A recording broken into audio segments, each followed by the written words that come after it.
कोकणातलो हापूस जगभर पोचलो असलो तरी सगळ्या आंब्यांचो बापूस मात्र तो रायवळचो आंबो असा.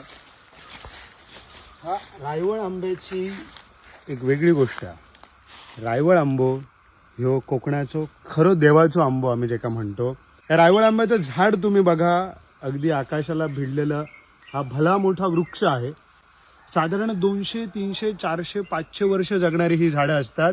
ती कुठेही फवारणी मारून किंवा खतं घालून पिकवलेली नाहीत. हायब्रिड त्याची कलमं नाहीत. त्याच्यामुळे आमच्या पूर्वजांनी ह्या आंब्याला देवाचा आंबा म्हणून स्थान दिलं आहे. कोकणामध्ये देवकार्याला जी पानं लागतात ती या झाडाच्या आंब्याची लागतात.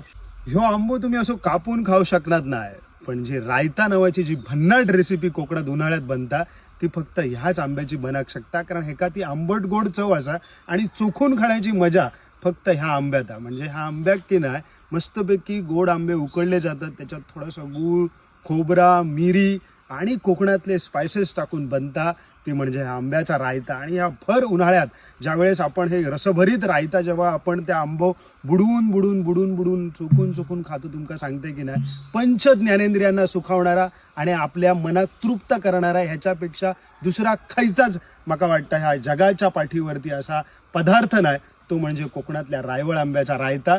आणि अत्यंत न्यूट्रिशियस हा, कसलाही खत नाही, फवारणी नाही, ह्याच्या आम्ही काय कल्टार घातलेला नाही असा. आणि ह्या आंब्याक दरवर्षी फळा येतात.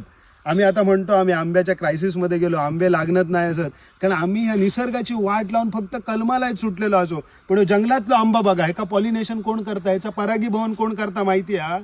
ह्या जंगलातल्या आजूबाजूचे जे मधमाशे असतात ते त्याचा परागीभवन करतात. तो एक जंगलाचा भाग असा. आणि असे रायवळचे भन्नाट आंबे सावली सुद्धा देतात. हो, ह्या हीट वेव्हमध्ये ही बारीक बारीक कलमा सावली देऊचे नाही असत, ती सड्यावर वाढलेली. पण हे बघा कसे आकाशात भिडणारे जे आंबे असतात की नाही ते आमका सावली देतात. बरोबर ना रे? ह्यो आमचो निगुड्यातलो जो भाव आहात त्यांनी आमका ह्यो आंबो दाखवलो. त्याच्यामध्ये ह्यो डिक्याळो आंबो असा आणि तो आंबे आता शोधता आमका रायतो करून घालतलो आणि मस्त ह्या आंबे आम्ही चोखीत खाऊया आणि याची मजा घेऊया. ह्यो आंबो तुमका बाजारात खाऊक मिळाचो नाही, कारण ह्या जंगलात हे आंबे पडले की नाही ते सोमते उचलूक हवे, नाहीतर ते खराब होतात. कारण ह्या आंब्यावरती कसलीही फवारणी नसल्यामुळे तो हैसून उचलून मुंबई आणि पुण्यात धावचो नाही. तो आंबो हैच पडतलो, हैलाच वाऱ्याबरोबर पडतलो. अहो तवतेचा वादळ येला तेव्हा अख्खे हापूसची कलमाच्या कलमा उलटान पडलेली, पण ह्या आंब्याचा तोर सुद्धा खाली पडाक नाही होता. ह्यो आंबो पिकलो कायच खाली पडतलो.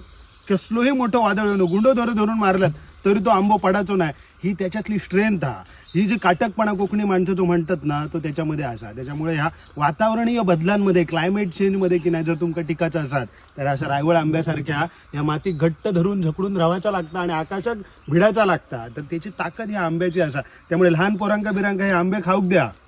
कलमी आंबे बाजारातले खावा हो, त्याच्याक आमका विरोध नाही, पण हे आंबे सुद्धा जपावं. ही झाडं असत हो, या रायवळची झाडं टिकवायला हवी. फक्त होळी आली की आम्ही झाड तोडायला म्हणून रायवळचं उंच झाड शोधत असतो, पण हे आमच्या पूर्वजांनी देवाचं झाड म्हणून राखलेलं आहे. ते देवाची झाडं आपण टिकवायला पाहिजेत, कारण देव जो स्वतः या मातीतून या सातेरीतून उगवला तो राखणदार आहे. तो राखणदाराचा आंबा आहे. ह्या आंब्याचा फक्त फळ नाही तर याचं लाकूड सुद्धा खूप महत्त्वपूर्ण आहे.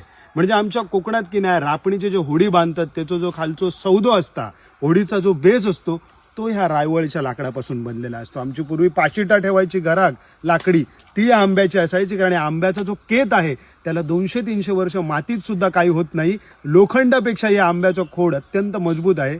तर असा हा कोकणाचा गगनाला भिडणारा इथला गावठी आंबा, भलेही तो जगाभर पोचला नसेल पण आमच्या मनामनात त्याचं स्थान कायम आहे. तसो ह्यो आमचो हापूसचो हे बापूस रायवळ, कोकणाची खरी ओळख. कोकणातले रायवळ वाचवूया, कोकण वाचवूया, देवाचो राखणदार वाचवूया.